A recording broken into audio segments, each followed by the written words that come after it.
I think it's fair to say right now that we live in a pretty polarized world, whether we're talking political polarization, whether we're talking social media polarization. It's like it's everywhere. And it seems like everyone wants certainty. You're either yes, you're either no, and certainty gets rewarded and the loudest voices get rewarded. But your work is quite a bit different from that. And so tell me a little bit about this idea of polarities. How did you come into this, and why might this be something that is really important for us to really work on in this day and age? Yeah, great questions. And let me start with what got me into this work. I do a lot of executive coaching work, and I found myself in a time when many of my clients needed a way to expand their capacity for complexity. Like lots of things in their environments were ambiguous and changing rapidly, and the kind of tried and true frameworks that they had were not supporting them. And as a coach, there were lots of different tools that I had. And I found this work that I call Navigating Polarities to be really useful because it's both practical and transformational in a way that it helps clients be able to create a bridge across from certainty to include that, right? We need certainty for lots of things, and to also expand their capacity for uncertainty, which is really certainty. And uncertainty in and of itself is actually a polarity. And that's what polarity, some people call it polarity thinking. We call it navigating polarities, which is really around how do I navigate? That's a key word. How do I navigate situations in which there are two interdependent, most of the times they're pairs of values that need each other over time to thrive or be successful. And most of us, myself included, had a lot of great training on how to solve binary problems where there was a solution and I could find the solution and I could go after the solution, check the box and move on. And many of us didn't have as much experience navigating these things that are just inherent in systems, in us, in relationships that are unsolvable. And instead, we have to learn how to be with this tension that when we're best at them, the tension is creative and it allows for possibility. When a polarity has us, the tension turns destructive and it creates a lot of suffering within ourselves and within our relationships and within our organizations. Well, it seems like a lot of people appear to thrive on really zeroing in on a polarity here, like one end of the pole, as opposed to holding the tension, as opposed to navigating and integrating the two of them. So is there something in our history as developing as Homo sapiens, or in our brain chemistry, in our DNA makeup, that makes it easier for us to say it's either yes or no, it's either this or it's that, as opposed to, well, there's nuance in this. So what is it? What is it in our makeup that makes us really want to have a pole that is like our key thing that we identify as? Yeah, great question. There's several things that work in some ways against us as humans to be able to navigate these well. One is just the way our mind is actually wired. Our mind is wired for either or. It's wired for certainty. Certainty creates safety. And so without any kind of additional awareness, we can just bump along. And what we're going to be looking for programmatically, what our mind settles on, is safety. So that's the first thing. The second is has to do with like adult development theory. So the latest research, it's about 70% of adults tend to make sense of the world in a way that predisposes them to black or white, either or thinking. And meaning, so like when I'm scanning the world, and especially in the world that we live in now, where there's just so much information and I'm trying to make sense of it, the mindset that I use is a mindset that is more, 70% of us use a mindset most of the time. It's not static, but most of the time, where it's either this or that, right? It's either I'm right and you're wrong. I like this. I don't like that. So we've got just the way in which we are. The other way I like to think about it is just maturation wise, like where we are as a society in our own maturity as adults. And even though we might be in our 30s or 40s or 50s or 60s. Sometimes our minds, our developmental stage might be earlier than that. The third is that to navigate these well, it requires us to have a capacity for discomfort. And as living, especially in the United States, like we're a comfort oriented society. And when we start to bump up against the kind of creative tension that is inherent in one of these polarities, like work and rest, right? Take care of my own needs, take care of your needs, structure and flexibility, whatever one we might be working in. When we bump up and we've got a really strong association with, let's say, work, and we start to hit up against rest, a lot of anxiety or fear can come up. And if we don't have enough capacity to stay in that discomfort, we will automatically revert to either or thinking. And then the fourth reason that we found based on our research is that the English language, it's tricky because we don't actually have words that mean, like in your industry, we don't have a word that means both spend and save. So language, just based on what it is, it automatically separates these two things, which our mind really likes, right? Our mind likes to separate them and tease them out. And so without a word, it can be tricky to say, like, I really want my clients to both spend and save, but I have to really be conscious about that. So the moral of the story is for us to navigate these well, especially there's usually a few that kind of pop up for people over and over again. It's a practice, and we have to be committed to a practice that also includes increasing our awareness of them, because by default, we're just going to go back to exactly what you described as you started to ask the question. Well, I just had an aha as you were talking. Yeah, I love So, ahas. Let's hear yeah. it. Well, so you talked about, I think you were saying like in leadership development or adult learning, it's like 70% of us are predisposed to this either or thinking. So it Mhm. makes me feel like, okay, we're pushing a boulder uphill here, trying to get people to see the nuance in polarity. And it seems to somewhat explain why people who do take extreme positions seem to be popular, because they're able to, if 70% of the population is already predisposed to say, well, I'm for this or for that kind of thing, then they're just speaking to their own audience. So couple thoughts there. One is, you mentioned complexity early, and it Mhm. seems to me, tell me if you would agree with this, that as the Okay. world becomes more complicated, as AI disrupts things, and again, everything that goes on in the world these days and how complicated things are, does that suggest that this 70% may go to 75 or 80% as people just throw at their hands and say, I can't deal with this nuance. I can't deal with this gray area. I just want yes or no or this or that. So is Yeah. it going to be even more difficult for people to have the maturity level to be able to see the nuance, to see the integration? What are your thoughts on that? Yeah, it's a great question. And I want to just fine tune something that you said to make sure that what I was communicating was accurate, which is Hmm. all of us are predisposed to black or white, either or thinking, because that Mm-hmm. really is the way all of our minds are wired. So we're all Okay. predisposed to that, which is like full stop. And then Mm-hmm. in addition to that, there is this developmental theory. Lisa Leahy and Robert Keegan out of Harvard started this. It's good work. And it basically helps us see in adulthood, there are, depending on who you talk to, there can be three, there can be five, there can be seven, but there's several predictable stages of meaning making that adults go through over time. And just because we can continue to expand our capacity, in this case for complexity, doesn't mean we do.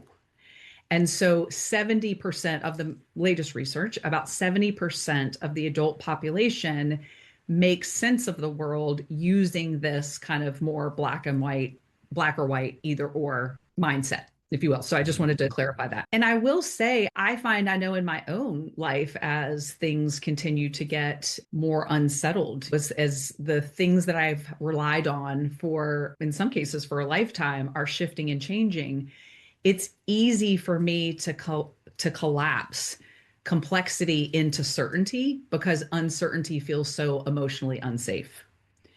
And I think that's really the key. It's like when people make a commitment to this, we're having to navigate all of this well.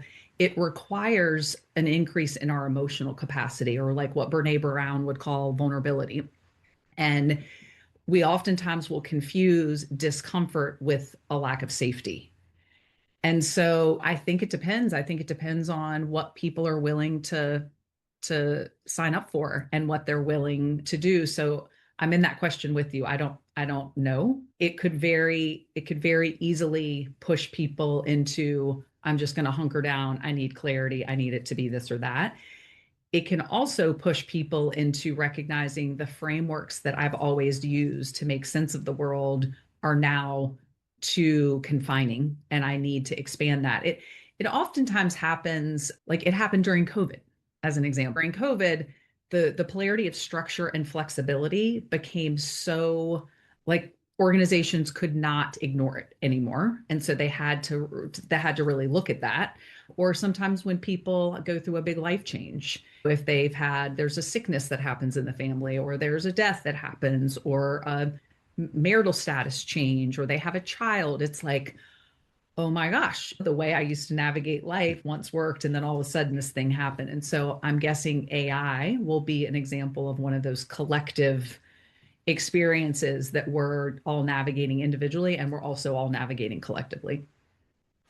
Yeah, and in your specific situation, I noticed on your website you shared a little story about how your dad got sober when you were 10, Mhm. and you Yeah. spent the next 30 years or so attending AA meetings with them. So tell me a Mhm. little bit more about that. How did that shape your your view, your maturity, and was there any what impact did that possibly have on your Mhm. ability to hold these tensions? And what did you learn Mhm. from that whole experience? Oh wow, such a beautiful question. Thank you for that inquiry. And yeah, it was likely one of the most defining moments early on in my life. I actually remember that when my dad died, I was with him, and I got to hand him, he was just a week short of his 30-year AA sobriety anniversary, and I got to hand him his 30-year sobriety chip and really thank him for his courage to invite me into his sobriety process in the way that he did. And while he also paid for my college education, I said, like, this was really the thing that kind of gave me the emotional, and I would say spiritual and psychological foundation, because my experience in AA as a kid, I was the only kid when I looked around. And then over time, obviously I grew up. There's so many polarities alive in it. It's conditional and unconditional. And in that case, it's like conditional love and unconditional love. And conditional meaning, I'm going to accept you based on a certain set of expectations or conditions I have of you. Unconditional being, you're a fellow human being, and regardless, you're welcome here, if you will.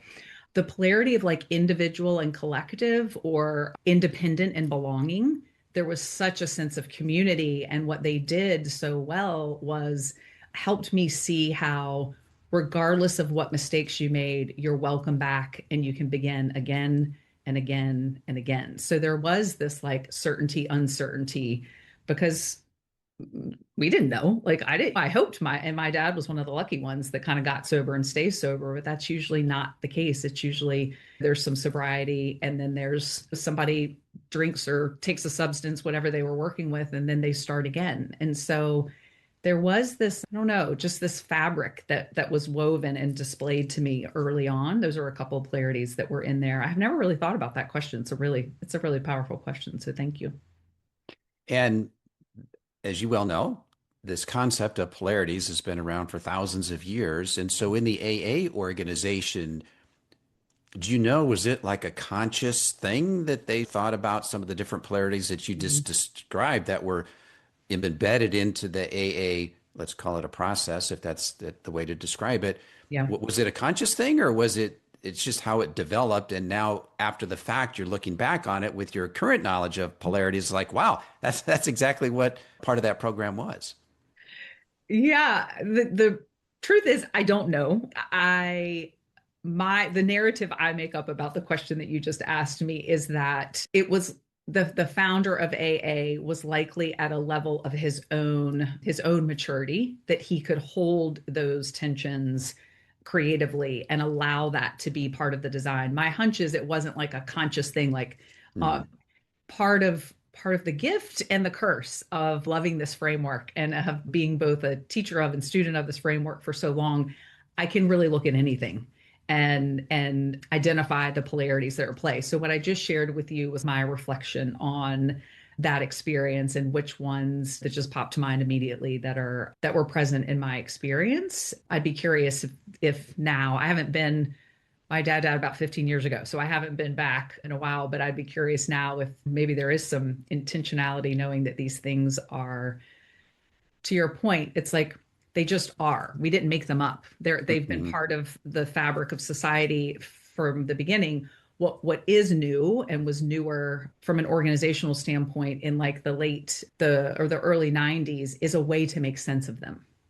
And that's what got introduced into at least organizations, which is where my background comes from, and to help people start to make sense of them in a way that they could see that both poles, right? Structure, both poles are neutral. Structure and flexibility in and of mhm. themselves are neutral. And we get a lot of good things when we are able to focus on structure, and we get a lot of great things when we are able to focus on flexibility. And when we treat them as an either or proposition and we over focus on one and neglect the other, that's when polarization steeps in. That's when we end up getting what we call overuses. And then those overuses start to creep up. And all of a sudden, it's like, well, we don't want this. This is really problematic. So we shoot to the other pole and we're like, well, the answer is flexibility. And then we get some goodness for a little bit. And then all of a sudden, we start to get the overuses and we're like, oh no, the answer is structure. So we oscillate back and forth. Mhm. And with a sense making tool or a way to take what sometimes we are subject to and make it object, it can support people in being more just aware of how they live with these things and how they work with these things that we call polarities. Yeah, and I want to get to oscillation here in just a moment, but I also want to touch on you've used the word maturity a handful of times here.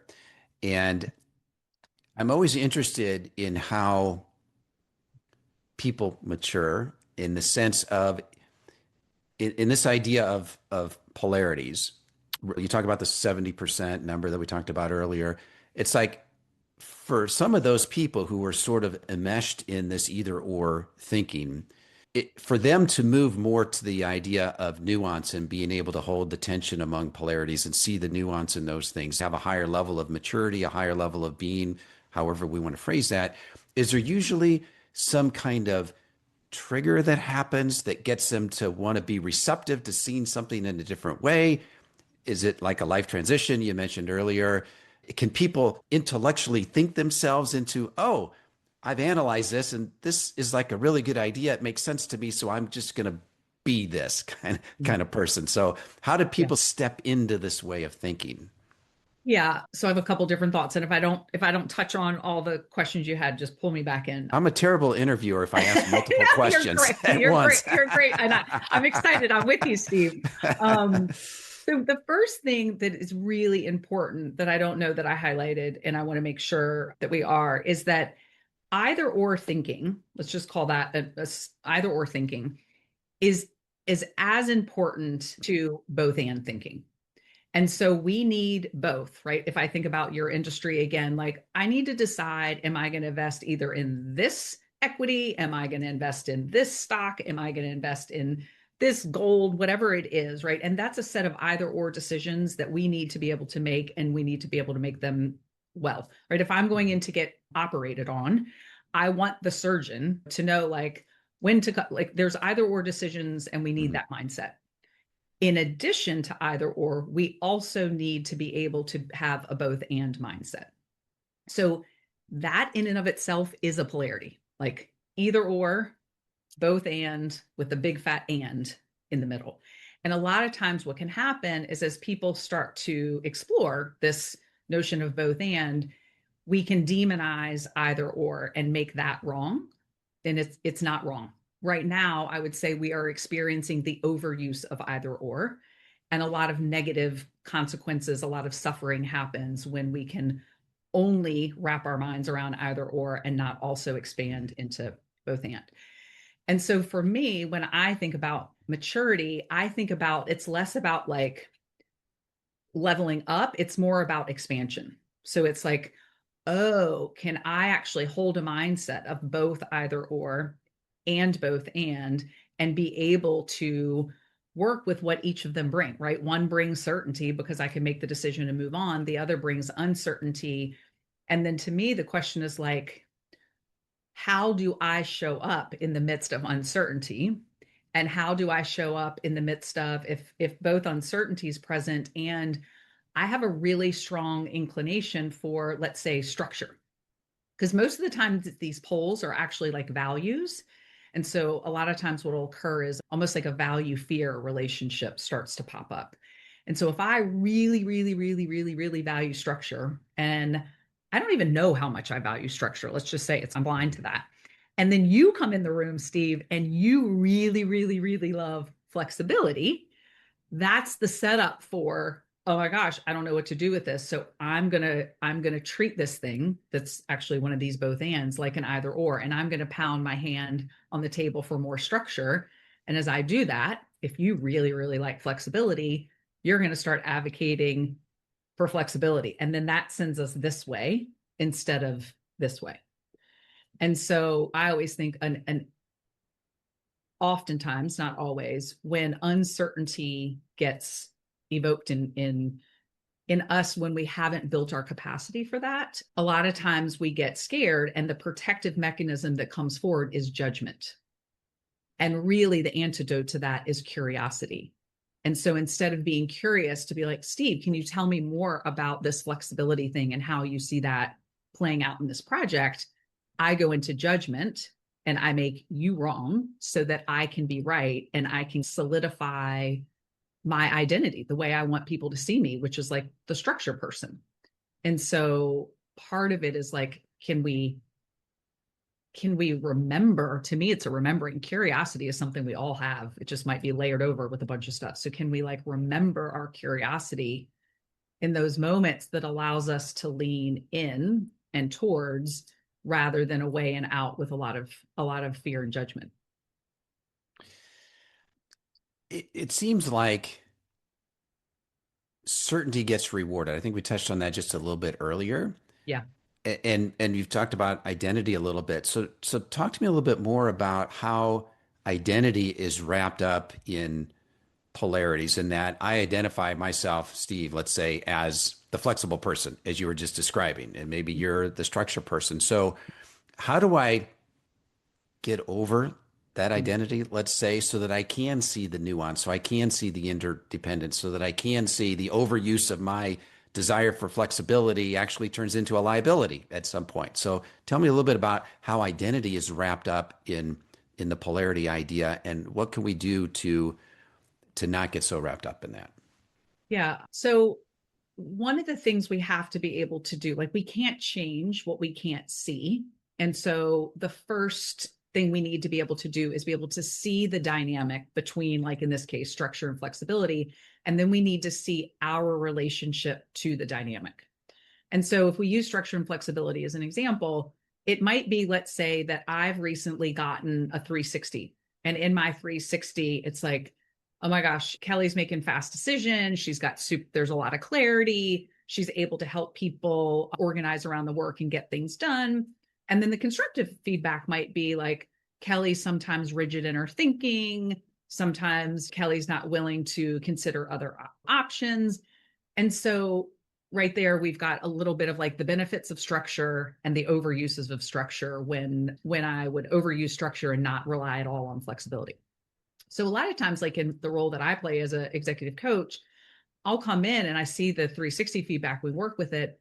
And what I'll do is actually use a tool, as I was saying, a way to help people make sense of it, to help map the actual dynamic between what are the benefits of structure, what are the benefits of flexibility. When I overuse structure, what occurs, what are the overuses of that? And when I overuse flexibility, what does that look like? And then all of a sudden people see their 360 feedback mapped on a piece of paper that is like outside of them and they can actually see it. Then you can start to see like how we call it a preference, how preferences are totally normal, right? It's like Some of us have more of a preference for structure, some more for flexibility. The degree to the strength of the preference, the stronger the preference, the more likely there is some part of my identity tied up in that thing. So I will say, after many years of work on structure and flexibility, I don't identify with it as much. And I still have a preference for structure, no doubt. In the past, I had a lot I had a very strong preference for structure. And part of it was about control, and part of it, there was a whole Mm-hmm. host of things there. But what I started to realize is like, wow, when I'm in the world without any awareness around this, like I'm pushing the world away from the overuses of flexibility. Like what's an example in your mind when you think about how could flexibility be overused? I would say that things may not get done if you're so flexible. Yeah, come in at 10 o'clock in the morning if you want, instead of our normal start time of 8 o'clock. Leave at 2 in the afternoon if you want. I'm flexible. No, Yeah. that's you're not going to get a lot done if you do that. Yes. That's a great example. And so someone like me at that point in my life, not getting something done, like not an option. Hmm. So I had a lot of anxiety and fear around that. So I'm pushing the world. I am pushing the world away from that, which also meant I was pushing the world away from any of the benefits of flexibility. Hmm. And I wanted to project out into the world that, like, I'm the structure person. I get stuff done. I get it done on time. I get it done efficiently. And so until I could see, like, wow, this is actually like it it's how people see me, and it's how I want to be seen. I really had to like loosen up my grip on that in order to bring flexibility. And like, I remember, this is a true story. I'm embarrassed to tell it, but it's Hmm. a true story. It was, I don't know, it happened probably 30 years ago. But I remember my husband came home one day from work, and I had just gotten home, and he said, "Hey, my mom and dad want to go out to dinner tonight." And I was like, "Is it on the calendar?" And he said, "Well, what do you mean? Is it on the calendar?" I was like, "Is the dinner on the calendar?" And he was like, "No." And I said, "Well," he said, "but we don't have anything on the calendar. Like, we don't have anything to do."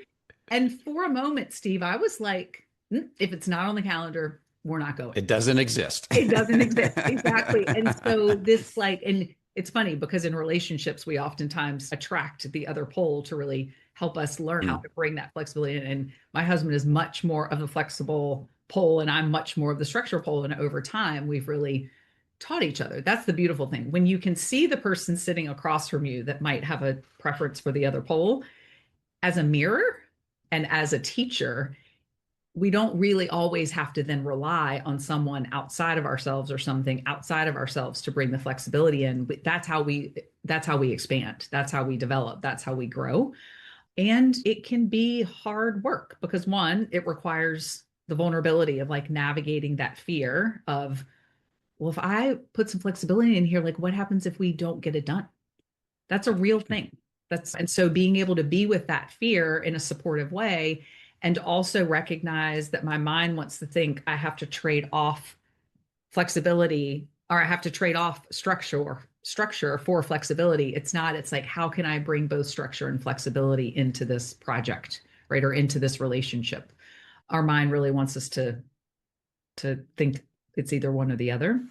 And then the last thing I'd say about that is, for oftentimes the other thing that helps people work with this is seeing how we have defined our less preferred pole. So for me, what oftentimes happens is we define our preferred pole and everybody else that prefers our pole by the benefits of the pole, right? So like, structure's efficient, structure creates clarity, structure gets things done. And then we often define people that hold the other pole, in this case, flexibility, by its overuses. And we see everyone through that lens. And so part of what we have to do is like, oh, wow, there's a lot of benefit. Like, flexibility doesn't equal not getting things done. Flexibility equals having some fluidity and possibility in how we get things done, if you will.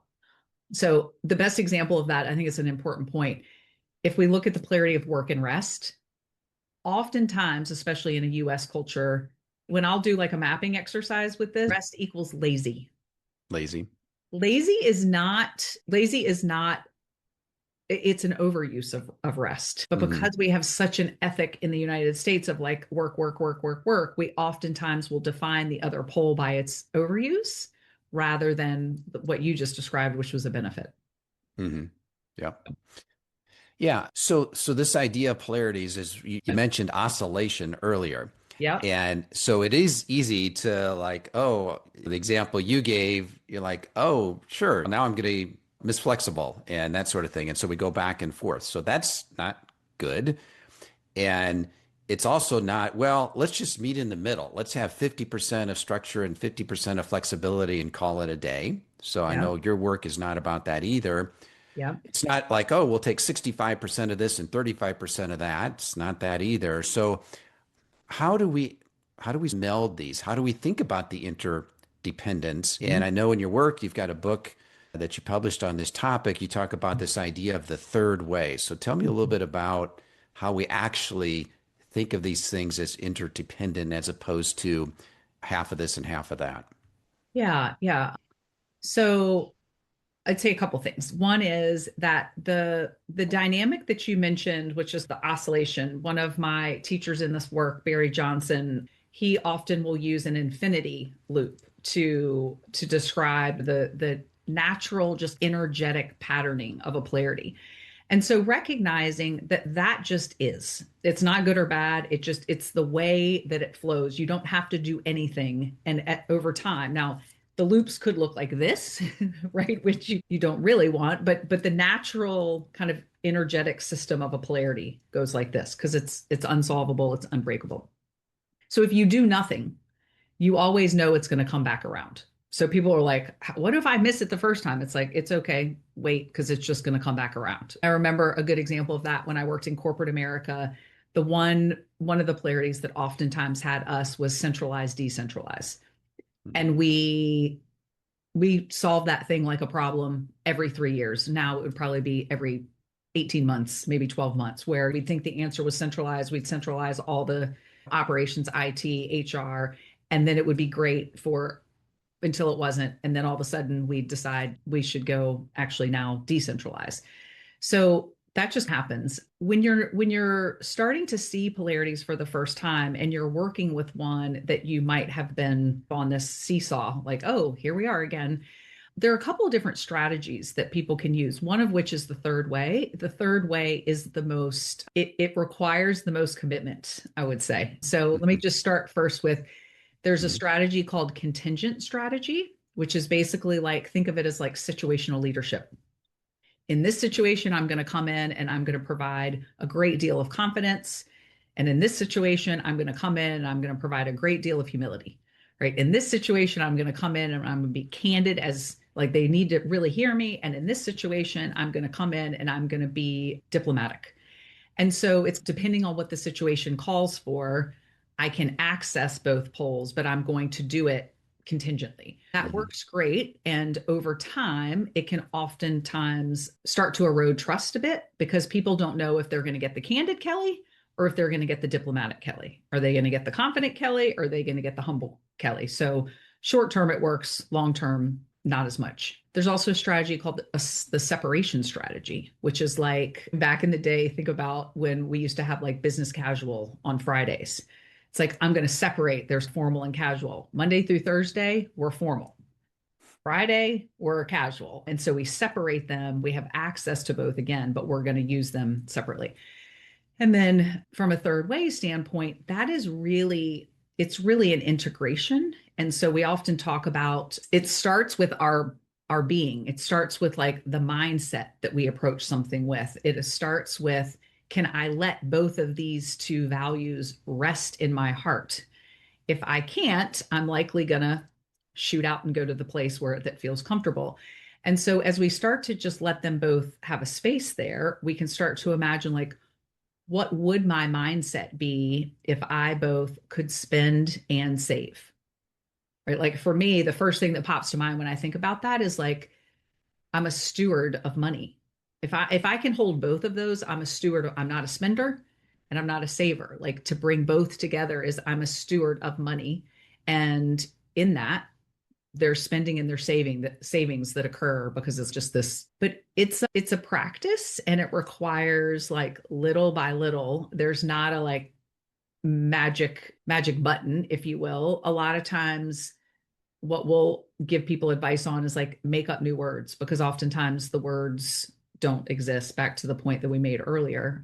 And so just to be able to walk in to, like, if we use spend and save as an example, and I'm a client, if I've Mhm. been a spender and now they're trying to get me to be a saver, if I walked into a meeting with my financial advisor and I was thinking to myself, like, what would be a word that we could make up that would be spend and save? Spaver, right? Like it's, There you you go. got, so if Yep. I walked into the meeting and said, how can I be a spaver in the midst of this conversation?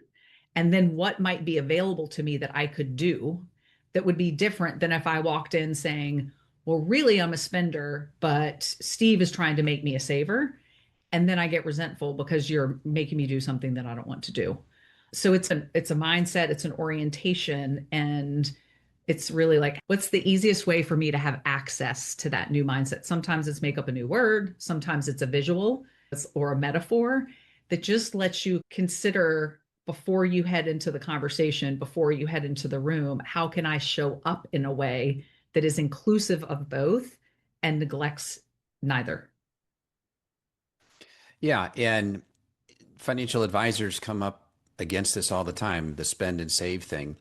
And oftentimes it shows up in retirement. So if an advisor's working with a client for many years, it's all about save, save, save, save for retirement. What's your number?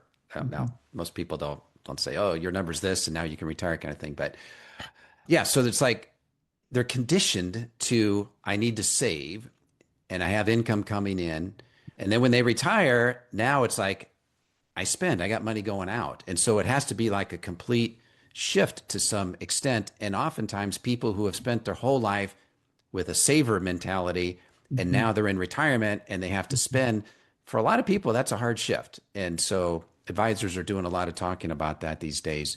Like, how can we better deal with that? Because if the client's been a diligent steward of saving money, now reap the benefits of that. But Yeah. sometimes it's hard to make that shift. And you and I, we both are familiar with Lynn Twist and big fans of her work. And one of the things that she has talked about as it relates to money, she has a wonderful book called The Soul of Money. And she described a story or a metaphor or analogy in there about money. And she said, just think of it like a flow, in that I have money that comes to me and it goes through me. Mm. And she also talked about how with water, if it is just sitting and it's stagnant and it's in a closed container, it's just going to stagnate. It's going to grow all kinds of bacteria and stuff that you don't want in it. Mhm.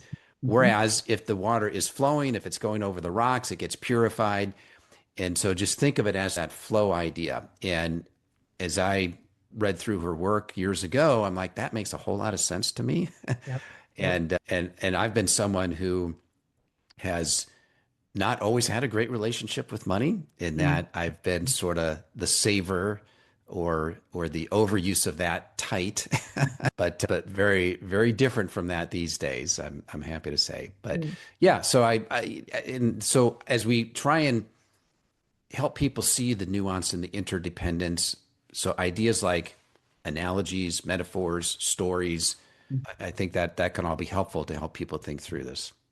Yeah. And also, too, I couldn't agree with you more. And also compassion. Because as you mentioned, like if somebody's been oriented and or conditioned and or told that they are supposed to save their entire life, and then they reach some point, and then you're the financial advisor that's now saying, yeah, and you think you're delivering good news. You're like, oh my gosh, now you get to spend.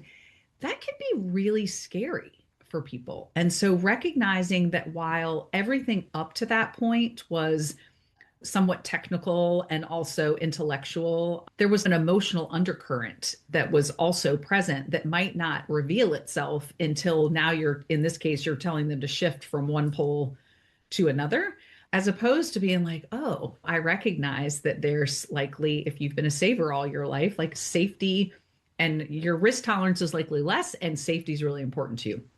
If you've been a spender all your life, like adventure and excitement is probably more important to you, and you have a different relationship with risk. And so being able to just be with the emotionality of that, I think that's what a lot of times people miss, is that they think it's a purely intellectual psychological exercise. And while we need our minds to have something to rest on to be able to see the dynamic, the real work of being able to navigate it effectively then includes the heart and this whole piece around emotional discomfort. And so, as an advisor, part of what I would say they have to really also be good at is being practiced at being with their own emotional discomfort and the emotional discomfort of their clients, so that they can support them in this like growth orientation and safety orientation and the spend orientation and the save orientation. It's a really important part of that work. Yeah, and I think in recent years, in particular, advisors have spent a lot of time trying to let clients know, hey, spend money. It's Mhm. okay. We Mhm. got you covered. That's why you hired me, is to help you think through this and make sure that you're not going to run out of money. So go Yeah. spend, that sort of thing. So there's definitely been a lot of emphasis on that. So as a leader, if we understand all this idea about polarities and interdependence, if we have someone on our team, we're dealing with a situation and we have team members who are very polarized, like they are on this end or they're on that end, how do I, as a leader, lead through that type of situation where we got to do something, but we have people that are on either pole, Yeah. and I'm a polarity thinker here. How do I lead with that type of thinking? Yeah, really good question. So, oftentimes, every situation that a leader is navigating where there's a decision to be made, right? And the decision is going to have we're either going to do this or we're going to do this. It's recognizing, okay, here's the decision that needs to be made. And then, oftentimes, what happens underneath it, where the conflict starts to bubble up, is there's a bunch of polarities that are underneath that we're either missing or we're just not paying attention to. And so one of the things that leaders can do is recognize what the decision is and then be able to really listen for, if we've got this camp and we've got this camp, like what are they really, we often will say, Barry Johnson used to say this all the time, there's wisdom in the resistance. So, for instance, if you have, a lot of times this is what I see in organizations with executives, they're trying to make a decision, and one of the polarities that is present is like stability and change. And you've got, if it's an older organization, you might have a lot of people oriented around preserving the core and stability. And then you might have some new folks more oriented around like change. We've got to innovate for the future. If we don't innovate, we're going to be non-existent. And depending on where the leader lies, they might hear, let's say they're more change oriented, they might hear the stability people as just noise. And so being able to hear what is the wisdom in the resistance and what are they really trying to say, and to take into account like, oh yeah, how is stability important here? How is change important here? And once you can consider that there's value in both, and again, not exclude either, it's likely your decision will become clearer quicker, and you may make a different decision than if you were only orienting around change, or you were only orienting around stability. And there is a tool that my friends at Andiron have that I use all the time, that is called the Polarity Navigator. It's in the book. Brian and I created it, and you can find it on their website. But a lot of times, that's the other thing people need. They just need a sense making tool to Mhm. help the team be able to see, again, the dynamic they're in, the tension that they're in, how the two poles relate to one another, and then how the team relates to the poles. Because you need to be able to see the dynamic, and then you need to see your relationship to the dynamic. And sometimes a leader can do that, and sometimes they need to bring in somebody that's got a bit more experience and neutrality to be able to support them in that. So we mentioned the word maturity a little bit earlier, talked about that. And I know you've also talked about this idea of don't always ask yourself, what should I do? Start Mm-hmm. asking yourself, who do I need to be? Or who do I need to show up to be in order to really hold all of this and be this kind of leader? So tell me a little bit more about how should we think about who do I need to be Mm-hmm. versus what should I do? Yes. So There, you just use this really powerful word that I want to call up, if I can lift it up, because it often will show up in polarity space. In like when we're navigating polarity, this word often will show up, which is the word versus. And it's a good example of just how wired we all are for it's either this or that. And not always, and much of the time, if you hear the word versus, it's like antenna need to go up, and it's likely there might be a polarity at play that we're not considering a polarity. And the one that you just described is this polarity of like being and doing. Who am I as a leader, and what am I doing as a leader? And my experience with working with leaders is that we tend to educate them, and they're really good and they know what they need to do, right? It's like every goal and outcome that we set for ourselves and for the organizations are all about doing. And we don't often spend the time asking the question, and who do I need to be, and how do I need to show up in order to accomplish and do all of these things? It's an equally important word, especially, or it's an equally important question, especially in times of uncertainty, of ambiguity, when things are tumultuous and we're dealing with adaptive challenges day in and day out. So I would just say, when I think about navigating polarity, when I think about leadership in general, it's really it's that question. It's like, who do I need to be? Who do I need to show up as in order to bring structure and flexibility to this team as we navigate the next 6 months of whatever?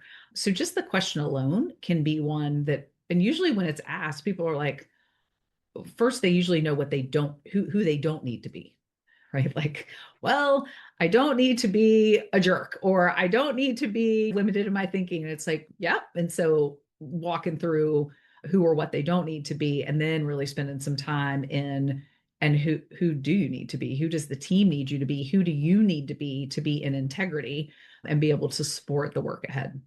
So this polarity of like being and doing, I would say, is at the heart of leadership. And I think about, oh my gosh, what is his name? He was one of my pioneers in leadership. It'll come to me, but his quote is, leadership is largely about becoming who we are. It's precisely that simple, and it's also that difficult. And oftentimes it gets really overlooked, the beingness of leadership. And with that, like the human beingness that starts, we get oriented around the role, and we don't actually orient it around who we be and how we show up and the impact that makes on people. Well, as we put an exclamation point on our conversation here, I'm going to give you a hypothetical and would Okay. love to hear how you would answer this. Okay. So let's assume that you have an audience of 1,000 world leaders, and this Mhm. is a mix of business people, politicians, artists, creatives, all walks of life. Okay. And everything that you know about leadership, everything that you know about polarities and all your life experience, what's the one message that you want to leave with them that you Mm, think is particularly timely in this mm, day and age? That is a big, I feel lots of pressure for that question, Okay. Steve. I'll hit the pause button if you want me to. What is the,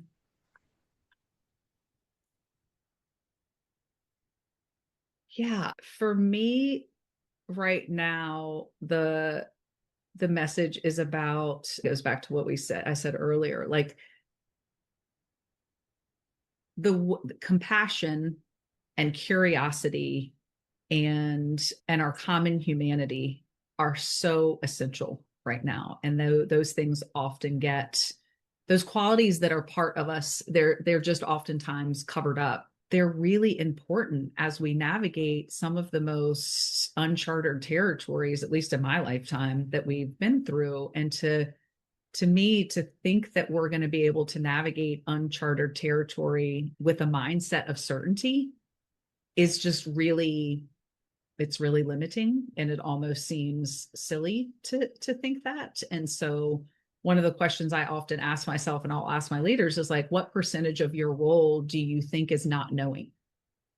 And they'll be like, well, 100% of my role I'm supposed to know, like I'm supposed to know everything. That's And why they then hired me. exactly. And there is that. And then there's also like when they really settle into it, it's like probably 50% of my job needs to be not knowing, because when I'm not, the only way we're in growth and in expansion, being able to learn new things and see new ways of going about old challenges that have been around for centuries, is with a mindset, a beginner's mindset, is with a embrace of not knowing. And so I would say it's a time that we need to embrace our not knowing as much as we find safety and security in our knowing, and be really compassionate with ourselves and curious with ourselves, and compassionate and curious with each other as we move forward. Because as much as this is a principle of polarities that I think also is really present, as much as we want to assume security in hunkering down, like for us individually, or for just my family, or for just my country, there's this polarity of part and whole. And the theory is that the parts have to take care of the whole, and the whole has to take care of the parts. Mhm. And if either of those are not true, over time, the entire system will collapse. And it's one of those moments when it's easy to just focus on the parts and not take care of the whole. And I think the whole would tell us that we need to take care of the whole and the parts. So, Well, Kelly, I think that is a beautiful mm. and profound way to wrap up the conversation today. But before I let you go, tell me about the book that you've co-written, and if folks want to connect with you, what's the best way for them to reach out? Yeah, thanks for that, Steve. So the book that I co-wrote with my good friend Brian Emerson is called Navigating Polarities, Using Both and Thinking to Lead Transformation. You can find that both on, there's a Navigating Polarities website, and then you can also find it at Amazon. And then if you're interested in specifically coaching work, you can contact me at klewis@tllgroup.com. My business is the Lewis Leadership Group, and my website is tllgroup.com. And if you're interested in like larger scale polarity programs where folks would come in and teach large groups about polarities and offer the tools, you can reach out to my friends Brian's organization, which is Andiron, ANDIRON.com. And they do an amazing job at coming in and educating lots of folks on the power of navigating polarities. Perfect. All right, Kelly, really appreciate you being on the show today. Thanks for having me. It was super fun.